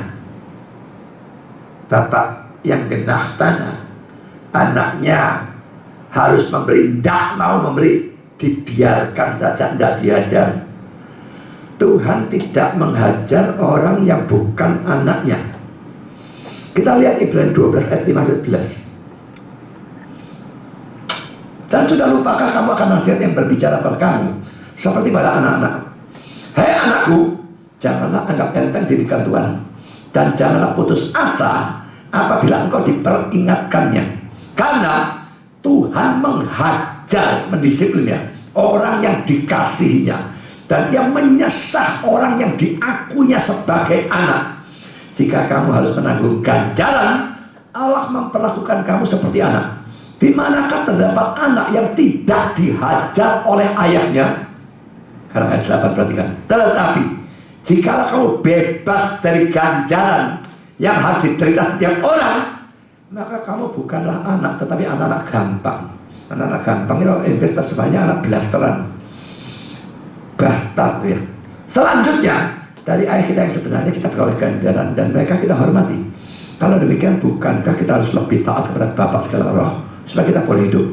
Sebab mereka mendidik kita dalam waktu yang pendek sesuai dengan apa yang mereka anggap baik. Tapi Dia menghajar kita untuk kebaikan kita supaya kita beroleh bagian dalam kekudusannya. Memang tiap-tiap ganjaran pada waktu Ia diberikan tidak mendatangkan sukacita, tetapi duka cita. Tapi kemudian Ia menghasilkan buah kebenaran yang memberikan damai pada mereka yang dilatih olehnya. Oke saudara, saya menangani hari ini argumentasi Russell Kelly. Kalau orang Kristen berikan perpuluhan dan Maria ketiga ayat 10 itu berlaku, mestinya semua jadi kaya. Tapi saya kira itu sudah dihabis ya. Nggak ada ajaran seperti itu dalam perjanjian baru. Tuhan janjikan cuma cukup, tapi kebalikannya itu memungkinkan. Lalu bagaimana orang yang tidak memberi tetap kaya? Menurut saya mereka bukan Kristen. Bukan Kristen yang ada diajar. Lu enak ya, enak sudah di dunia ini memang, tapi mau milih Lazarus sama orang kaya, pikirkan sendiri. Kalau mereka bukan anak, mendingan jadi anak yang diajar atau bukan anak lalu dibiarkan. Di dalam dunia ini mungkin lebih enaknya bukan anak, tapi begitu mati gak lucu saudara bukan anak.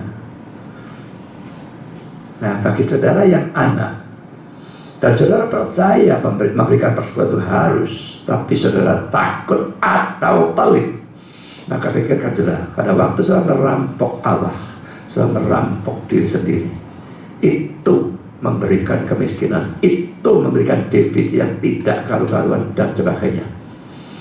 Kalau sudah defisit lalu malah memberi, jangan berharap langsung kontan Tuhan cukup ya. Karena saya pernah ya, pendetanya pernah jarak saudara, ada masalah saya tidak beri, wah keuangan tidak cukup, tidak beri, tambah kocar kacir berantakan semua keuangan saya. Akhirnya wah tidak bisa memang minta dan memberi, tambah hancur saya. Ya sudah, takut tapi memang saya mau nurut ya, tapi tetap takut, tapi kasih pokoknya, kasih, tetap defisit. Bulan depan kasih, tetap defisit. Dia menguji kita kadang-kadang, tidak langsung. Bulan ketiga baru dia cukupi. Jadi saudara, kalau kita memberi dengan tekun, sistematis dan sebagainya, ya akan dia mencukupi. Kadang-kadang defisit lebih pasti bisa, tetapi secara umum rata-rata dia sedikitnya mencukupi kita. Bukan berarti kita boleh menggunakan uang biak-biakan lalu tanpa hikmat, ngawur saja dalam prioritas. Itu bukan tanggung jawabnya Tuhan kalau kita defisit. Tapi kalau kita sudah menggunakan dengan bijaksana, kita memberikan persepuluhan. Juga dalam kehidupan kita bukan orang yang hidup dalam dosa, nak karu-karuan dan sebagainya. Saya yakin Tuhan akan sedikitnya mencukupi kita. Kita sambung pada kali yang akan datang. Kita masuk dalam acara persembahan.